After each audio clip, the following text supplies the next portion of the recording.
Ayan mga kapatid, magandang hapon po sa inyong lahat at narito naman po ako at muling magbabalik at meron akong ituturo na mga na kumpara saan daw ang mga ginagawa kong yung mga ginagawa kong bao.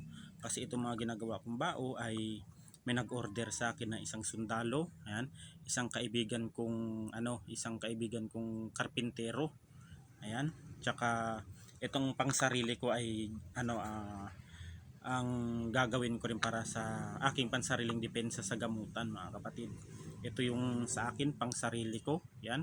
Itong baon na walang mata, ito po ay libon po talaga. At saka sa kabila ay dalawa yung yung baon na isa mata isa bibig. Yan po ay bihira lang po ninyo makita yung mga baon na ito.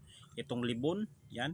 Itong bao isa mata isa bibig, dahil ito mga kapatid ay kalimitang ginagamit ng mga sundalo, yan, sundalo, scout ranger at lahat ng mga ang lahat ng mga nagtatrabaho sa ating sa ating ang tinatawag na mapapulis, sundalo, ang scout ranger, ayan, yung mga nagtatrabaho sa ating pamahalaan mga kapatid.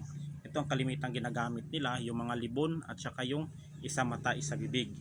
Yan, ito yung itong gagawin ko ay pansarili ko ito. At gagawin natin dito ay papalaman natin ng mga orasyon na pangkalahatan mga kapatid. Pangkalahatan. Ito naman ay sa ating kaibigan na karpintero siya mga kapatid. Itong pinagawa niya sa akin at siya rin ang naghulma nitong mga baon na ito dahil kumpleto siya ng mga gamit sa pagpapanday mga kapatid. May mga grinder siya kaya pinabilog ko na rin. Ito ay pansarili ko ito. At ito yung isa sa sundalo. Ito mga kapatid, libon. Bao isa mata, isa lang ang mata nito mga kapatid ng niyog. Ito ay gagawin ito maganda sa mga operation, lalong lalo na sa bundok, dahil kapag may mga kalaban ka mga kapatid ay hindi ka basta basta makita dahil meron itong tagabulag. Ayan, tsaka papalamanan ito ng mga orasyon mga kapatid. May mga orasyon na ipapalaman dito ng mga iba't ibang uri ng dasal, salita o Latin na ipapasok dito sa loob dyan at lalagyan ng mga mutya, mga iba't ibang uri ng sangkap ng mga kahoy. Ayan, at ituturo ko mamaya mga kapatid. Ang mga ginagamit kong mga orasyon ay ito lang mga kapatid. Ang mga orasyon na ginagamit ko ay napakabisa nito mga kapatid.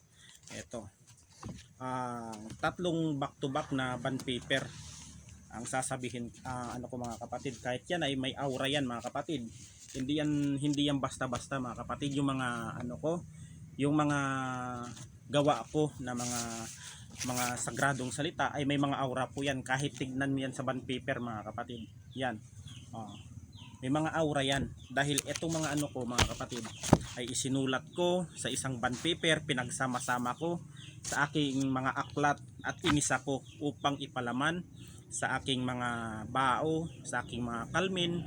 Yan po ay mga legit po ito mga kapatid at hindi po basta-basta ang mga orasyon na aking ipinapalaman dito. Ayan, sa mga bao na ito. Tatlong back to back ito mga kapatid. Ayan. Yan, tatlong back to back. Kahit ipalayo mo pa yan, kahit ipalapit mo yan, ang aura niyan mga kapatid ay hindi basta-basta ang aura niyan dahil ang mga nilalaman sa aking mga salita na ito, yan, ay bihira lang makita at hindi po nakikita yan sa mga PDF. Yan po ay isinulat ko sa mga samut-saring mga aklat na napunta sa akin. Isinusulat ko diyan yung mga, kasi pag ako gumawa ng mga mga kapatid, ng mga pangontra, mapakalmin man yan, mapakalmin o ganito, ay puro orasyon yan mga kapatid. Yan. Ang sabi ng iba, eto mga kapatid ang sabi ng iba, pag hindi po, kahit ipiprint lang po ay wala pong bisa. Mali po yun mga kapatid. Kahit tignan po ninyo dyan mga kapatid, ang aura niyan ay banal na salita. Hindi liliwanag yan mga kapatid kung walang bisa yan. itong mga isinulat ko na ito at ipinaprint. Kahit po ipaprint niyo yan, kung ang banal na salita ay buo pa rin, nagkakaroon iyan ng bisa mga kapatid. Kung sa tutuusin lang, hindi po mali po yung mga sinasabi na walang bisa na dito mga kapatid, dito sa Kalmindigera na ito, dito pangkalahatan, proteksyon, physical, spiritual, lahat dito mga kapatid isinulat ko, mapakabal, tagaliwas, tagulilong, tagabulag, rebuelta sa kulam, lunas, kalas, wasak, pampasabog, pampadurog, o kung ano mang lahat ng uri ng mga itim na mahika mga kapatid, physical o spiritual ay naandito mga kapatid. Ang dami pong kumuha na sa akin ng mga ganito. Merong mga sundalo ay mga kapatid, yan ay pinapailbisi ko. Ni isa mga kapatid ay wala pong nagreklamo sa akin dito na hindi tested. May isa din akong pasyente na ginamot na taga San Jose yun mga kapatid. Ito lang ang gamit niya mga kapatid ha. Ginamot ko siya. Yan. Ang bumibira sa kanya mga kapatid, ang manggagamot din na gumagawa ng kaliwa. Yun. Nung nagkaroon siya ng kalmin na ito, ang gumagambala sa kanya mga kapatid, ang pamilya niya ay nagkasakit. Dahil ito mga kapatid ay may pangkalahatang rabwelta ito. Ayan mga kapatid, lahat ng naandito sa isinulat ko ay isinulat ko lahat dito mga kapatid. Sa aking mga aklat ay pinagkaisa ko at piniprint ko ang mga sagradong salita na ito mga kapatid. Yan po ay pinagsama-sama, pinagkaisa ang aking mga ang aking mga gamit. Yan, kahit tignan mo yan, sasabihin walang bisa. Merong bisa yan mga kapatid. Ang dasal kasi mga kapatid, pag sinulat mo yan at pinaprint, kung ang dasal niyan ay sakto o walang kulang, o ang dasal niyan ay puro makalangit o puro puro mga kanan pala mga kapatid, hindi po liliwanag ang aura niyan tulad ng ganito. Ayan mga kapatid, hindi po liliwanag yan kung puro kaliwa yan o walang bisa yan. Kaya ang mga mali po yung mga opinion ng iba na wala pong bisa. Meron, nakadepende po yun sa paniniwala ng taong gumagawa o hindi. Ayan po, kasi po sa panahon ngayon ay usok po ngayon ang mga siraan o mga kung ano-ano lang na mga bagay para lang may ma-content o ni kahit isa mga kapatid dito sa Kalmin na ito ay ni kahit isang pasyente ay walang nagreklamo ng kumuha nito. Yan. Dahil kahit ito mga kapatid ay mayroong kamahalan man ito, pangkalahatang proteksyon ito mga kapatid. May pakabal, may lunas, may kalas, all in one kasi dito mga kapatid. Pag gumawa ka ng mga pangontra, dapat pangkalahatan na, hindi yung pag sinabing kabal lang, pag sinabing kunat, pag sinabing lunas sa kulam, ang pangkalahatan na para sulit yung yung ibinayad sa inyo ng inyong mga client o mga kapanalig ninyo mga kapatid. Ayan. Kaya ako dito mga kapatid, wala ni isa na nagreklamo sa akin.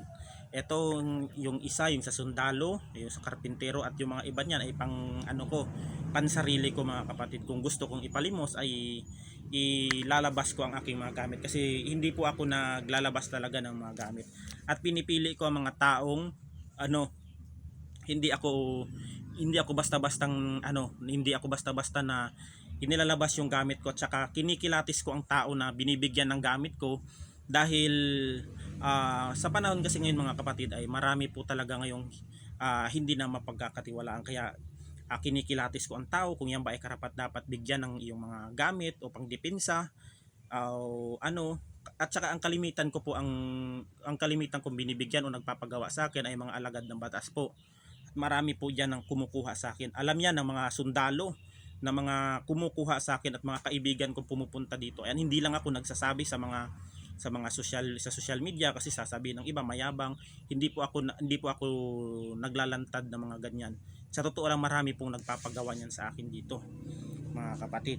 Itong mga orasyon na ito ay pinapaprint ko lang ito mga kapatid. Pero ang nito mga kapatid, ang dasal nito ay talagang makakanan ito mga kapatid. Hindi kaya basta-basta basagin itong mga orasyon na aking meron nga diyan mga kapatid manggagamot pa ang bumira sa akin hindi niya ako basta-basta mapupuruhan. Yung manggagamot na yan ay siguro may kunting insecurity lang, kaya parang nagbabanta o ay, siyempre ako hindi rin naman ako magpapatalo na ganun na lang. Kasi sa panahon ngayon mga kapatid, ang buhay kasi mga kapatid, pag alam nilang naaangatan sila ay ano, parang napapag-iwanan sila ba. Yan, tingin nila sa iyo mayabang, ganto ganyan.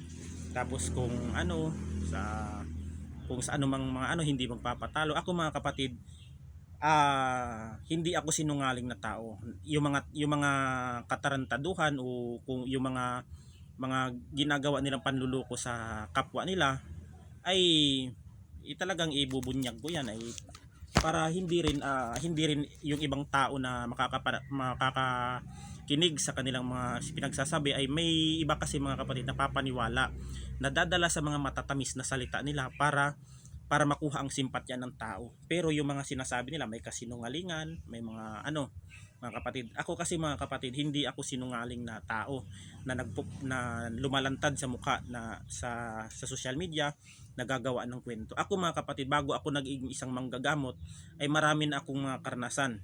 Marami na akong mga inaral sa mga lihim na karunungan.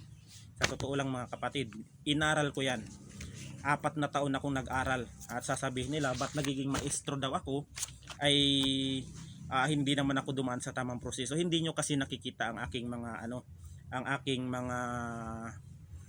aking pamamaraan sa panggagamot. Bago ako naging sinasabing maestro, sinasabi ko naging maestro ako, 4 na taon akong nag-aral sa lihim na karunungan. Kumbaga pag nag-aral ka ng college noon ay talagang ano ka, talagang isang guro ka na talaga. Ayan mga kapatid, ang aking inaano mga kapatid dito. Ang aking mga sinasangkap dito ay ang mga 10 elements. Ayan ang 10 elements. Tapos may mga mutya ako dyan. May mga tinatawag akong may mga sangkap dyan pang sarili ko na itinuro sa akin ng mga katutubong mangyan. Ayan mga kapatid, ang mga sekreto dyan na hindi ko tinuturo sa iba. Dahil sa panahon ngayon mga kapatid ay bihira na tuturuan mo ang tao ngayon. Merong iba kasi mga kapatid, eto kasi sa kalimitan kasi mga kapatid, meron kasi mga tao na yan, tinuruan mo bandang huli mga kapatid ay ikaw pa ang nagiging masama. Susuwagin ka pa nila, sisiraan ka pa nila kung ano-ano pang mga magagandang mga ano, mga pangit na mga sinasabi ng mga tinuruan. Ayan mga kapatid ang sinasabi ko sa inyo. Kaya nung time na ano mga kapatid ay nagsariling aral ako, nagsariling sikap para ayaw ko kasi mga kapatid na may yung na maririnig ako na sumbat sa kanila. Ayaw ko ng tulong sa mga kaibigan ko na mga ano na may naririnig ako ng sumbat sa huli mga kapatid. Ayaw ko ng ganun. Yan, gusto yung sabihin man nilang nag-aral daw ako ng mga ganito ay yumabang daw ako.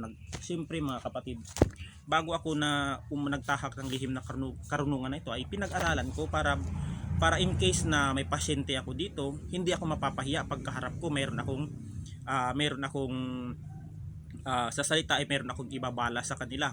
Kasi hindi ka naman magiging isang manggagamot o isang magiging ganap na marunong na manggagamot kung hindi ka nag-aral sa lihim na karunungan o kung ano man. Ayan. Hindi po basta-basta ang isang manggagamot na pabara-bara lang o kung ano. Pag-aralan mo rin mga kapatid. Para ka rin nag-aaral dyan, nag-schooling ka rin. Kaso yung sa panggagamot kasi sa spiritual ay wala pong mga lisensya. Di po tulad ng mga teacher, mga doktor na yan, ay may mga lisensyado yan. Kaming mga manggagamot ay nag-aaral kami nang walang paaralan. Sariling aral namin sa mga maestro, sa mga supremo na mga nakikilala namin. Diyan kami humihingi sa mga katutubo na mga mangyan o kung ano mga nanggaling sa ibang tribo. Yan ang mga kapatid ang magandang kaibiganin, hindi tulad ng ibang tao diyan na sagad kung manira. Ayan mga kapatid. Ako mga kapatid, kung sa sira-sira lang naman ay sa totoo lang marami din naman akong mga na ibubunyag dapat na hindi ka nais-nais mga kapatid. Ayan.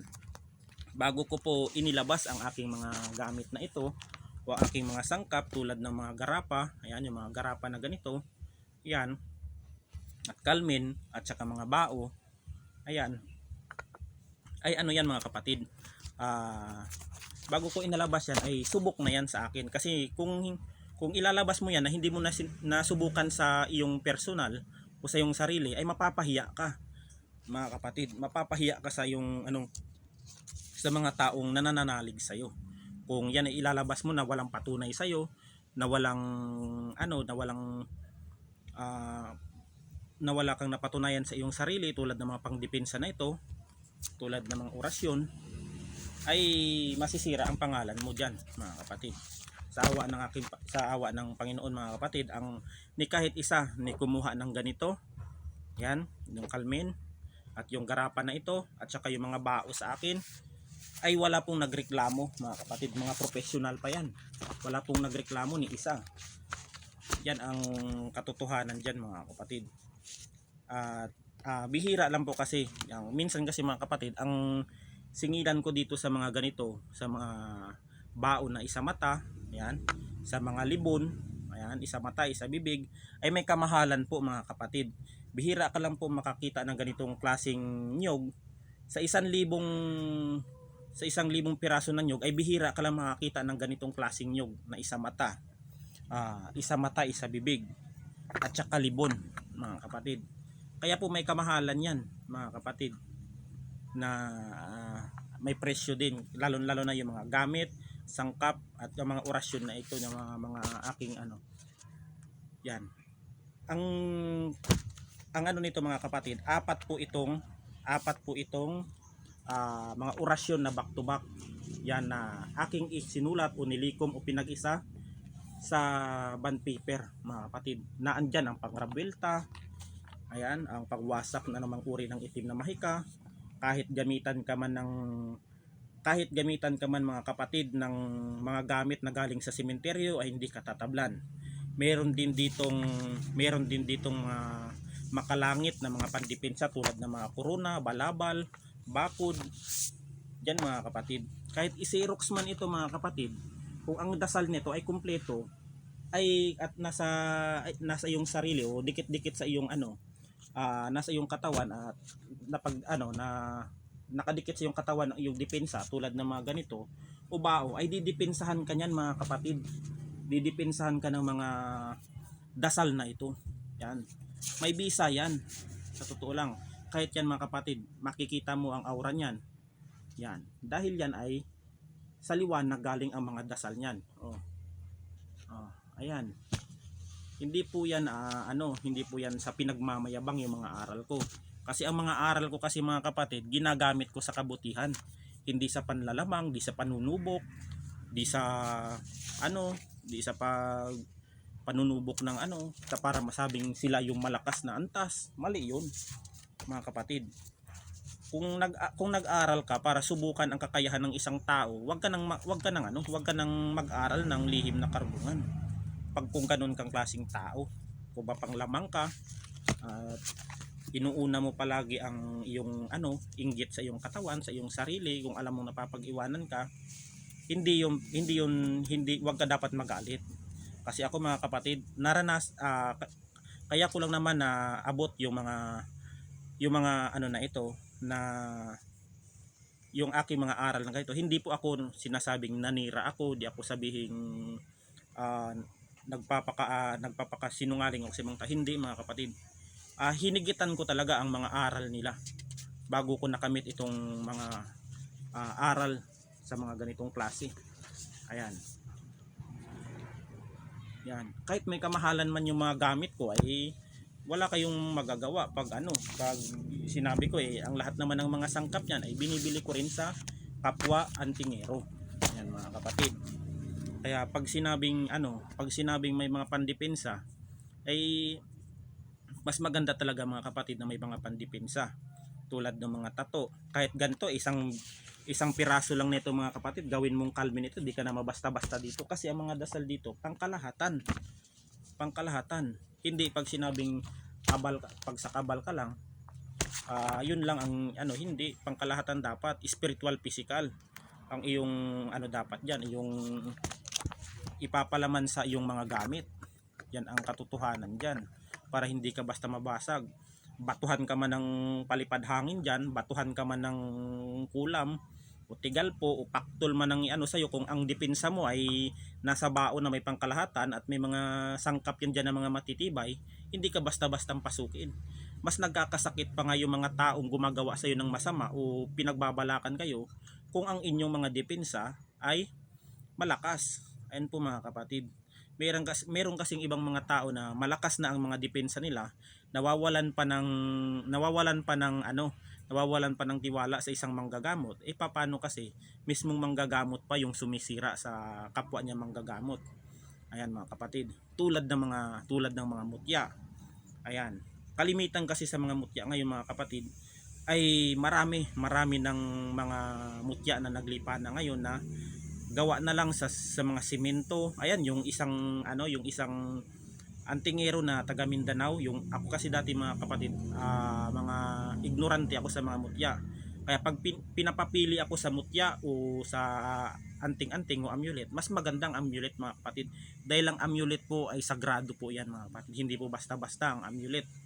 Sa totoo lang, may mga mutya po talagang tunay, pero hindi po talaga yan binibenta, hindi po pinapalimusan, dahil alam din naman mga kapatid, kung yan ba ay alam ninyong nakakapagligtas sa iyo yan, bakit mo ibibenta? Kahit ako naman siguro mga kapatid, kung meron akong mutya na hindi natatabla ng saksak, hindi natatabla ng bala ng baril, bakit ko ibibenta yun? O di ba? Meron kasi mga tao ngayon mga kapatid, ginagawa ng negosyo yan para maka ano lang ng pera. Yan, sa totoo lang mga kapatid. Ako mga kapatid, hindi ko kailangan ng pera. Yan, sa gamutan ay hindi po ako naniningil sa mga ganyan, sa mga ang ano lang mga kapatid, donasyon. Minsan nga hindi pa ako nagpapabayad mga kapatid pag sa larangan ng gamutan. Ayan, pero sa mga depensa mga kapatid ay naniningil ako. Dahil yan po ay hindi po tulad ng ganito. Isang baon na ito ay bibilhin mo sa mga kilala mo, yung mga ganito, isang buong niyog ay ano ito mga kapatid, nasa 500 o 600 ang isa nito, isang buo. Hindi pwede naman na hihingin lang to o bibigay lang. Kailangan po may rin yung ang parehas din, paparehas tayo sa mga sangkap. Ayan ang katotohanan diyan. Ito mga ay maraming nagaano ng formula na ito, ay hindi ko basta-bastang nilalabas ito mga kapatid. Sa dami ng aklat na aking na hawak ko mga kapatid, dito ko pinag-isa ko dito hanggang sa hanggang sa umabot ng 3 page na back to back. Yan. Kahit may mga kapatid, napakaliwanag ng aura niyan.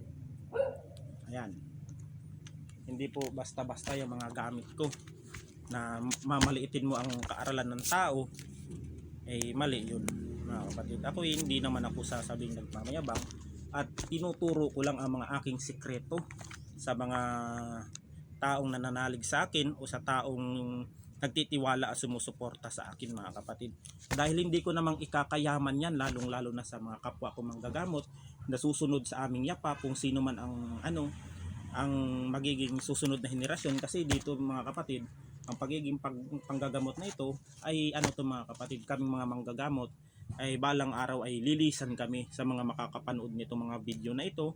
Ay may mga idea kayo kung kayo ay gagawa ng mga bao, garapa, ayan, kalmin o amulet. Ayan po mga kapatid, hindi ko ikakayaman yan mga kapatid, itong mga itinuro ko sa inyo. Bagkos yan po ay magiging aral o ang makakapanood nito sa mga magtatahak ng lihim na karunungan o susunod sa yapak sa nagtatahak ng espiritual. Ayan po mga kapatid, napakaganda ng mga aking mga obra. Ayan, mga sulat kamayan mga kapatid, back to back. Ito ang kalimitang ginagamit ko sa sangkap, sa kalmin, sa bao, at sa anumang mga uri ng garapa mga kapatid. Yan ang ginagamit ko. Yan. Kahit dito sa itong unang bago pa lang ako nang gagamot. Ayan. Hindi po basta-basta yung mga ko, mga kapatid. Yung mga gamit, hindi ko sa pinagyayabang. Ayan. Hindi ko sa pinagyayabang mga kapatid. Yan yung ano ko, yung mga sangkap ko. Kahit ipaprint mo yan, kung ang mga dasal niyan ay sagrado o makalangit, ay makikita mo ang aura niyan. Alam yan, kahit ang may mga third eye dito sa makakapanood nito, mag-comment po kayo kung ano po ang nakikita nyo sa aking mga isinulat na ito, kung yan ba ay kaliwa o kanan. Kasi may mga iba kasi mga kapatid, may luko-luko din mga manggagamot na imbis na bibigyan ng mga pampaswerte ang mga ano, ay binibigyan ng mga kamalasan. Yan ay yung mga tao na ano ng inggit, nalalaman ng inggit sa kanila, imbis na bibigyan mo ng pangontra o pampaswerte, ay ginagamitan ng mga kung ano-ano para hindi umunlad. May mga luko-luko, kaya mamili po kayo ng mga manggagamot na nararapat mga kapatid. Yan ang ano, hindi ako naninira ng kapwa manggagamot, pero sinasabi ko ang katotohanan para din naman sa inyo yan. May mga manggagamot na magaling lang magsalita, magaling lang mangguyo, magaling lang magpaikot-ikot ng mga kwento para mapaniwala. Kaya kilatisin din ninyo mga kapatid. Malalaman nyo yan kung ano sa pagkaharap mo yung manggagamot, kung yan ba ay sinungaling, kung yan ba ay marunong dapat kayo kumilatis mga kapatid. Ang ano, dahil marami kasi mga kapatid ay marami na talaga mga loko-loko, mga scammer, mga ano, mga mapanlinlang sa panahon ngayon para lang magkapera. Yan mga kapatid. Etong ano ko, garapa ko mga kapatid, talagang kumukulo ito. Ito. Hindi ako nahiyang mag-endorse sa inyo nito o ipakita ito kung wala akong experience, dahil bago ko ginawa ito, ay mismong katutubong mangyan pa ang nagturo sa akin dito mga kapatid. Bihira mo lang makikita yung mga katutubong mangyan o katutubong mga ita na nagtuturo sa mga tulad nating mga hindi nating kauri o katribo yung mga yan. Kaya bago ko ginawa ito mga kapatid, ay tinuruan talaga ako mga kapatid kung paano gawin ang pamamaraan na ganito. At ito po mga kapatid ay talagang legit at subok ko na, at ito'y pang sariling gamit ko. At marami na rin nagpagawa sa akin nito, ni kahit isa'y walang nagreklamo. Ayan mga kapatid. Sabi ng iba, kung susubukan ninyo, nasa sa inyo yun. Kung susubukan ninyong barilin ito, ay mababasag ito, ay buti ito eh. Pero subukan ninyo sa spiritual, kung mababasag. Ang kalimitan kasi mga kapatid sa sa spiritual, kahit ganito mga kapatid, spiritual talaga ang kalimitan na pangdepensa dito. Hindi mo naman kailangan ipabaril ang isang gamit kung yan ay para sabihing totoo. Merong mga ano yan, merong mga gabayan mga kapatid. Kumbaga sa tao mga kapatid, tulad niyan mga kapatid, etong mga ano nito, etong mga orasyon dito nasa loob, ay yung orasyon niya may mga gabay diyan sa loob. Ayan. Kung ipapabaril mo yan mga kapatid, kumbaga kung ikaw ay tao mga kapatid, na andyan ka sa paloob upang didepensa sa may-ari niyan o ikaw, ayan. Kung ipapabaril mo yan, o sino ba naman kung ikaw tao na ipapabaril ka diyan, di ka aalis diyan sa loob? Siyempre aalis ka, di ba mga kapatid? Dahil babarilin ka na eh. Ba't ka pa ano diyan? Ba't ka pa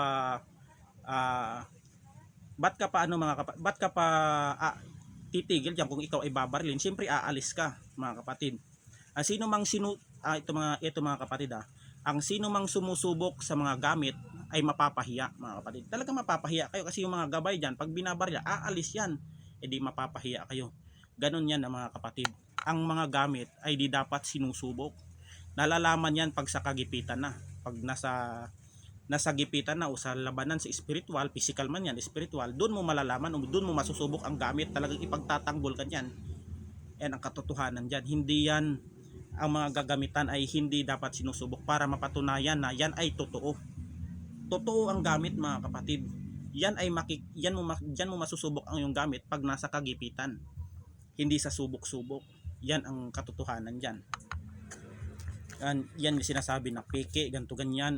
May mga loko-loko din talagang mga manggagamot na ganun ang mga ginagawa. Meron akong nilabas dito na isang nagpagamot na 5,000 yata yun o 6,000 na ibinlag ko dyan. Ang laman ay palaspas.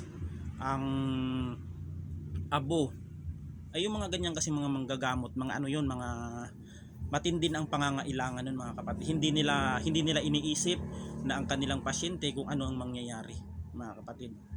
Ayan ang katotohanan dyan. Kaya sa mga gamit na nagpapagawa sa akin, nasa sa inyo na yun kung susubukan ninyo ang mga gamit na galing sa akin. Kung ano mangyayari sa gamit ninyo ay hindi ko nasagutin mga kapatid. Dahil ang totoong gamit ay hindi dapat sinusubok yan. Yan ang katotohanan dyan mga kapatid. Doon mo malalaman yan kung pag-aktual na nangyari sa inyo. Yan, subok po yan mga kapatid. Ang tulad ng mga ganito, pang paswerte o ano, lahat kasi dito mga kapatid, kahit lasunin ka man dito, ayan, kapag may tawas ka na asul, lasunin ka man dyan sa loob ng bahay mo, ay talagang masisira ang lason dyan. Dahil ang tawas na asul ay yan po ay gamot po sa lason yan, kaya lasunin yan ay ano yan, ay puputok po ang baso niyan o kukulo po ang ano niyan kung ikaw ay gagawa ng masama. Diyan po ang katotohanan diyan. Hindi po ako nahihiya na ang aking mga aral ay inilalabas ko dahil yan naman ay tama. Ipaglalaban ko ang aking mga kaaralan mga kapatid. Yan.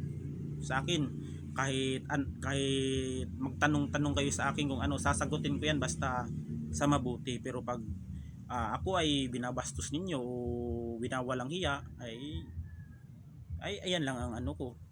Kaanggat kaya na isasagutin ko kayo, ayan, tutulungan ko kayo mga kapatid sa mga ganyang pamamaraan, kung ano yung mga pamamaraan ganito ganyan.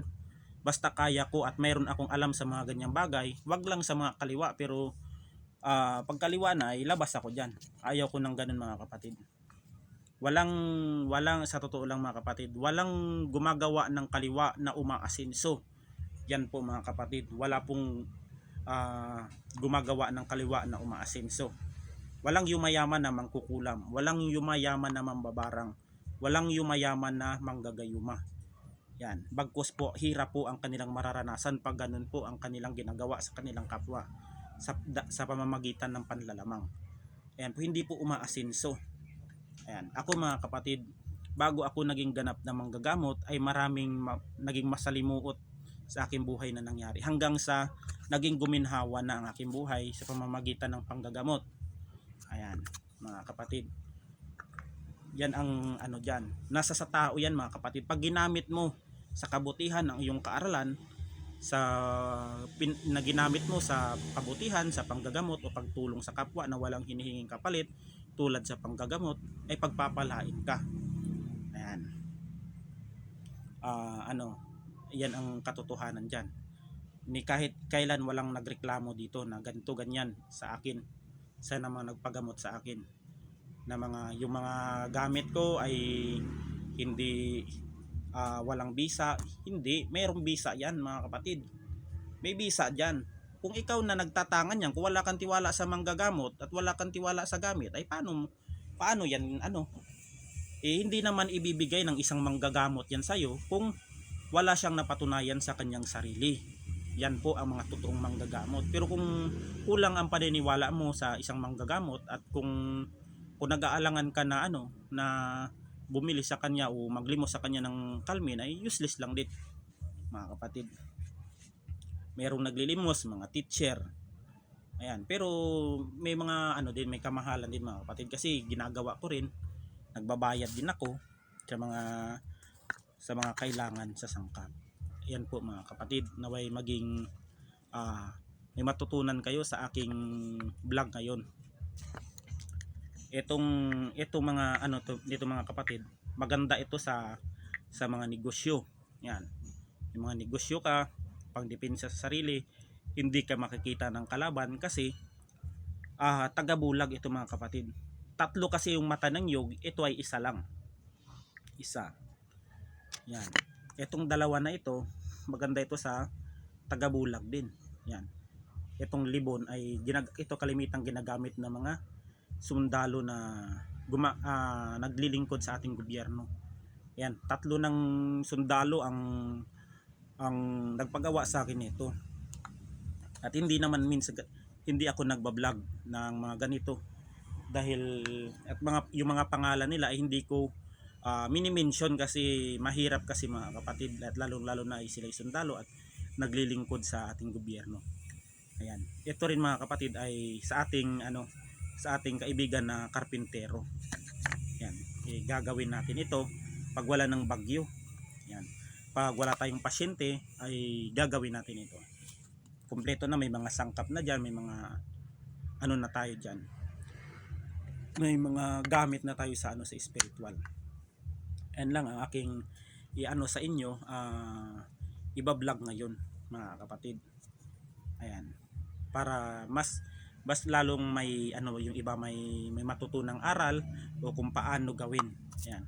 Sa pagkasa nito mga kapatid ay hindi ko na tinuturo ang pagkasa. Ayan. Pero ang mga pinapalaman na pinapaloob ko ng mga orasyon ay nandito. Yan mga kapatid. Yan yung mga palaman yan sa loob ng sa loob ng bao man yan o ang kalmin yan na diyan nakapaloob yan mga kapatid. Yan po ay hindi po basta-basta ang aking mga gamit. Hindi po yan katulad ng iba diyan na hindi ko nila lahat na yung mga kapwa ko na mga nagkakasan ng gamit ay hindi totoo. O meron din namang totoo mga kapatid. Meron din namang mga totoo yung mga pero hindi ganun. May makikita ka mga bond paper, hindi ganun ka lakas ang aura sa pagsulat. Yan, itong itong isinulat ko mga mga kapatid. Yan ay sulat kamay ko talaga ito. Pinaprint ko lang talaga mga kapatid, pinaprint ko lang. Yan.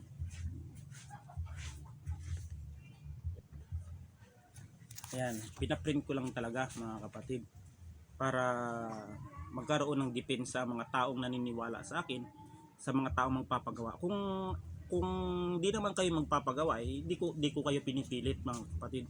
Kung ayaw niyo sa gamit ko, hindi ko kayo pinipilit. Yan. Yan lang na may matutunan kayo na aral sa Ayan mga kapatid, at hanggang dito na lang. God bless us all. Ingat po tayo palagi. Sa mga gusto pong magpagawa, basta po meron po akong bao, ay mga bao na ito ay magpapagawa lamang po kayo mga kapatid. At hanggang dito na lang, at God bless.